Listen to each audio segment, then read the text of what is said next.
Thank you very much. और मैं अभी सुन रही थी और मैं ये समझती हूँ कि हम सबका जो मकसद है वो एक ही है। भाषाएं भिन्न भिन्न हैं, कभी हम अंग्रेज़ी में ज़्यादा बोल देते हैं, कभी उर्दू में और कभी हिंदी में। तो जब हम ग्रीट करते हैं तो कहते हैं ओम शांति। कई बार ब्रह्मा कुमारी इसको people take it as Om Shanti. और ओम शांति का बहुत सिंपल मीनिंग होता है। ओम का मतलब होता है आई एम और शांति का मीनिंग होता है पीस। तो जब हम कहते हैं ओम शांति तो वी आर जस्ट रिमाइंडिंग कि मैं एक पीसफुल सोल हूँ, दैट इज़ ऑल। तो जब हम सारा दिन कहते हैं I am a peaceful soul, और आप इमेजिन करिए वैसे सारा दिन क्या कहते हैं, अस्सलाम तो कहते हैं दूसरे से, अपने लिए क्या कहते हैं कि मैं कैसी हूँ, अभी क्या फील कर रही हूँ, फ्रस्ट्रेटेड हूँ, परेशान हूँ, मेरा बहुत थकी हुई हूँ, बेहाल हूँ। तो कई बार इस तरीके की बातें हम करते हैं, लेकिन अगर हम ये याद रखें कि I am a peaceful soul, मैं एक शांत आत्मा हूँ, ओम शांति, तो हम पाएंगे कि अपनी शांति का हम बहुत भली भांति प्रयोग कर सकते हैं। So first of all thank you very much for inviting us, and the topic that I see is around spirituality, fasting and women. ये तीनों चीज़ें हैं और ये तीनों ही एक प्रकार से जुड़ी हुई हैं। I'll just give a little introduction of the Brahma Kumaris. आप सबको ऐसे पता होगा, the Brahma Kumaris organization is one of the largest women-led organization, spiritual organization. यानी हमारी जो head होंगी वो women होंगी। ऐसा नहीं है कि ये विमेन के लिए है, ये है सब के लिए, परिवारों के लिए है, बच्चों के लिए, हर एक धर्म के लिए है। लेकिन जो एडमिनिस्ट्रेटिव हेड हैं, जो अभी 100 वर्ष की आयु है जिनकी, दादी रतन मोहिनी, तो वो सदा विमेन होती हैं। और क्योंकि जो स्पिरिचुअल वैल्यूज़ हैं, जिसको कहा जाता है स्नेह, कंपैशन, केयरिंग, ये सारी स्पिरिचुअल वैल्यूज़ हैं, ये वास्तव में माताओं और बहनों में होती हैं। तो अगर आप स्पिरिचुअली एम्पावर करना चाहते हैं किसी भी परिवार को, किसी भी ख़ानदान को या नेशन को, आपको उसकी महिला को एम्पावर करना पड़ेगा। इसीलिए Brahma Kumaris which was founded in 1936 in Sindh, Hyderabad, in the undivided India, और जो अभी हमारे सेवा केंद्र they are in 140 countries of the world. तो द बेसिक अंडरस्टैंडिंग इज़ कि अगर हम अपनी आइडेंटिटी को मैन और वुमेन से भी आगे लेकर जाते हैं और अपने को एक रूह समझते हैं, क्योंकि जब आप मैन और वुमेन में आते हैं तो भी आप अपनी लिमिटेशंस में आ जाते हैं। वास्तव में आपके पास दोनों ताकतें हैं, आप कुछ भी कर सकते हैं। तो हमारी असली जो पहचान है कि मैं एक रूह हूँ, ये शरीर, this body is like a car, और मैं एक रूह हूँ, मैं एक आत्मा हूँ। I am a soul, a spiritual energy, a point of light sitting in the centre of the forehead. तो जब रूह चली जाती है तो सिर्फ क्या बचता है, शरीर बचता है। तो जब रूह और शरीर यानी दो अलग अलग चीज़ें हुई, तो मेरे शरीर के पिता के बारे में तो मुझे पता है, और मेरी रूह का भी पिता है, और वो है अल्लाह ताला, खुदा, परमात्मा, ईश्वर। तो वो भी नुक्ता-ए नूर है, यानी वो भी पॉइंट ऑफ लाइट है, जैसे मैं आत्मा लाइट हूँ। क्योंकि परमात्मा कोई देहधारी नहीं हो सकता, he can't be a human being, वो भी स्पिरिचुअल बीइंग है। और फास्टिंग की जब हम बात करते हैं, यानी व्रत की बात करते हैं, तो आप पाएंगे कि हर एक धर्म में व्रत के लिए कहा जाता है, चाहे ईसाई धर्म हो, चाहे यहूदी धर्म हो, चाहे जैन धर्म हो, हर एक में आप देखेंगे कोई ना कोई, या हिंदू धर्म हो, एक ऐसा समय दिया जाता है कि तुम अब व्रत करो, फास्टिंग करो, रोज़े रखो। और कभी आप विचार करिएगा कि क्यों ऐसा कहा जाता होगा। उसके बहुत सारे फ़ायदे तो हम बताते हैं। ऑफ कोर्स सबसे पहली दो चीज़ें हैं कि जब आप फास्ट करते हैं तो आप भोगी जीवन से थोड़ा अपने आप को दूर करते हैं, यानी आप अपनी जो इंद्रियां हैं, जो आपके सेंस ऑर्गन्स आपको लीड कर रहे हैं, आप उनसे अपने को दूर करते हैं, नहीं तो आप उसके अपने ऊपर कंट्रोल करते हैं। और आप ये समझते हैं कि ये शरीर नहीं हूँ मैं, I am not just this physical body, लेकिन एक spiritual, there is something spiritual about me. वो क्या है, और उस चीज़ से आप कनेक्ट करते हैं। जब तक आप उस चीज से अपने आप को आइडेंटिफाई नहीं करते कि मैं ही रूह हूं, तब तक आप अल्लाह से कनेक्ट नहीं कर सकते। और इसीलिए जब आप फास्ट करते हैं तो ही आपके अमाल या आप जो भी कुछ खुदा को याद करते हैं तो दिल से याद करते हैं, क्योंकि आपकी बुद्धि भटक नहीं रही है। और fasting as far as I understand कि वो सिर्फ भूखे प्यासे रहने के लिए नहीं है, इंद्रियों के लिए नहीं है, लेकिन वो कुछ पुण्य करने के लिए, अच्छे कार्य करने के लिए।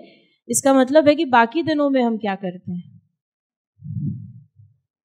तो हमें ये सोचना चाहिए, जैसे बच्चे पढ़ाई करते हैं तो उनको बोर्ड्स के लिए, प्री बोर्ड्स की प्रिपरेशन के लिए छुट्टियां मिलती हैं कि तुमने सारा साल तो कुछ नहीं किया और चलो कोई बात नहीं, तुम 15 दिन 20 दिन है, इसके ऊपर तुम क्रैश कोर्स करके पढ़ लो तो तुम 60% ले आओगे।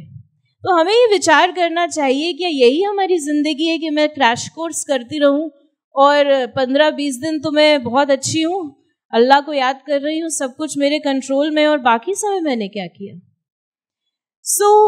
ये चीजें हमें मिली हैं जिससे कि कम से कम हम कुछ तो कर लें, लेकिन और बाकी समय हम फ्री हैं।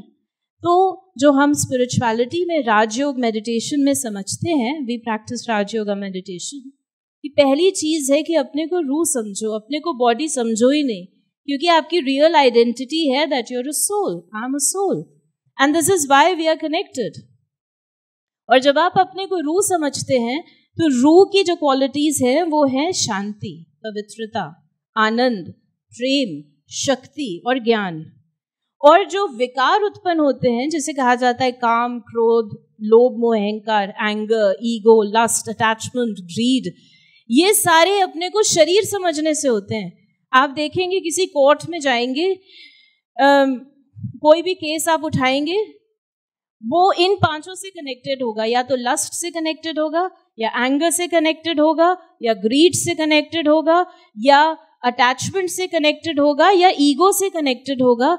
इसी के इन्फ्लुएंस में आके कोई भी गलत कार्य होता है। और ये इन्फ्लुएंस कहाँ से पैदा होता है? जब आप अपने को बॉडीली आइडेंटिटी में आते हैं, यानी मैं कौन हूँ, मेरा हर प्रकार से जो मैं अपने को बॉडी से आइडेंटिफाई करती हूँ। तो पहली चीज है to understand who I am a peaceful soul, I am a loveful soul.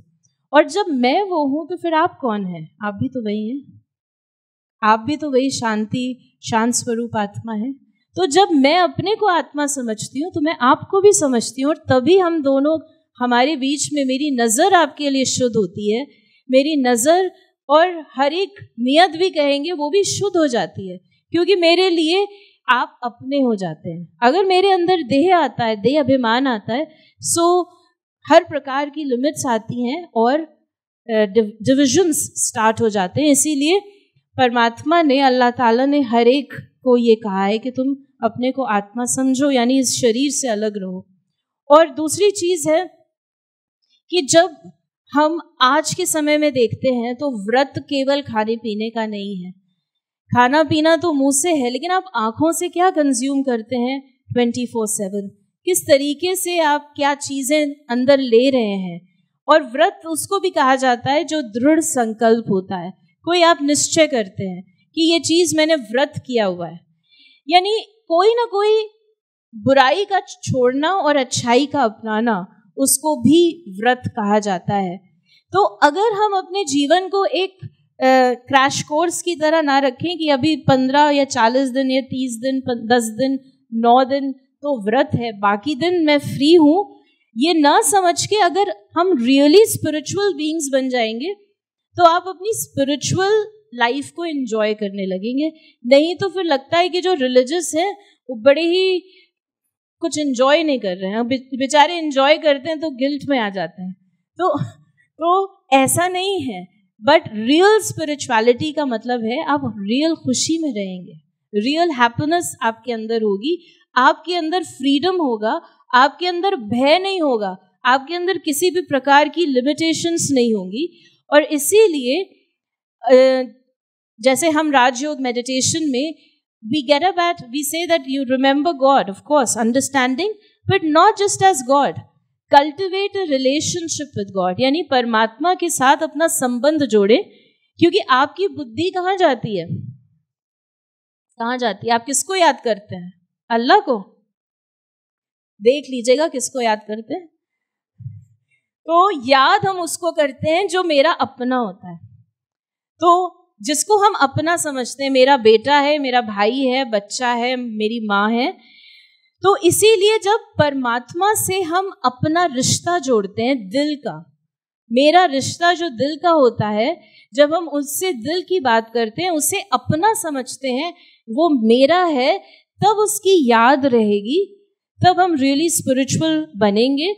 और राजयोगा मेडिटेशन ही यही है कि अपने को आत्मा समझ के, रूह समझ के उस नुक्ताए नूर यानी परमात्मा को याद करो, जो शांति के सागर हैं, प्रेम के सागर हैं, आनंद के सागर हैं। तो अगर घर की माएँ ऐसा करेंगी, बहनें ऐसा करेंगी, तो बच्चों पर और पूरे समाज पर इसका असर होता है।